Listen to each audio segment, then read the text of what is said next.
Японоос сэлбэг оруулж ирдэг энэ компани дээр өнгөрсөн хавар Toyota компани төлөөлөгчид ирж хуучин зай хураагууруудыг цуглуулах санал тавьжээ. Одоо энэ 3 тонн гарна л байна. Хайбрид машины засварууд бас асар их болж байна те. Тэдгэрүүл энийг яадаг вөхөр хайдаг л байхгүй. Одоо улаан чулуутай хогон дээр очиж байгаа. Хөрсөн дор орж байна те. Улаан чулууч ингээл болж байгаа шүү дээ. Тэ.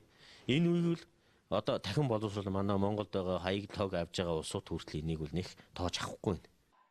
Магадгүй 10-20 буучин зай хураагаараас болж хөрсөө сүйтгүүлснийхээ дараа бид Toyota-гийнхнаас хариуцлага нэхэж мэднэ. Тэд ингэж алсыг харсандаа биднээс өөрсдөө зай хураагаараа цуглуулах санаачлаг гаргажээ. Харамсалтай. Бид нар бол тээвэлтэй асуудал дээр хятад орноор бол энийг нөгөө гаргахгүй гэдэг байгаа байхгүй. Аюултай ачаал гэдэг байгаа шиг байна. Аюултай тий, аюултай ачаа. Одоо технологийн дагаа гаргаагүй учраас энэ чинь жишээлбэл одоо сая Тэнжин чинь нэг том дэлгэрэлт боллоо шүү дээ тийм үү? Янз бүрийн асуудал тэрнээсээ болж байгаа юм шиг байна.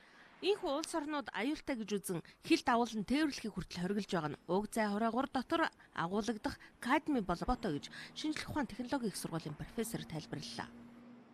Кадми гэдэг элемент бол одоо хоол хүнсний хөрсөнд шингээд хоол, тэжээл янз бүрийн одоо амтнаар дамжаад тэжээлээр дамжаад хүний биед ордог. Энэ тэгээд хүний биед оронгуудаа одоо цусан дотор ороод игээд цусаар дамжаад эдэрхтнүүдэд очиж суудаг. Энэ тэгээд хүнд төдийгүй ихийн ихсээр дамжаад одоо урагт хүртэл нөлөөлдөг. Ингээд бол үе боломжлсон хөвчлөлтийг болоод ашиглалтаа хортой юм хөтгдөг. Өнөөдөр улаан чулуутын хогийн зэгт нийтдээ 2 сая гаруй тонн хог хаягдлыг 7 давхрах бүхий ландфил технологийн дагуу шороогоор булсан байдалтай байна.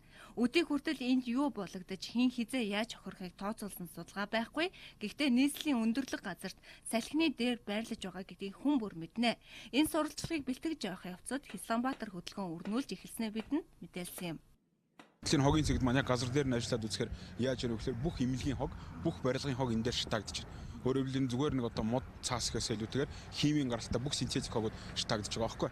Та бас өнөөдөр мэдчихэж байгаа. Ер нь бол энэ хорт тавдар их залуужаад байна гэж яриад байгаа тийм. Энэний бас өөр шалтгаан бол яа харахгүй энэ хогийн зэг байна л да. Яа тэгвэл энэ бүх одоо химийн одоо хортой бодис шатаагдсан утаагаар Улаанбаатарчууд бүгдээр амьсгалж байна. Холбооны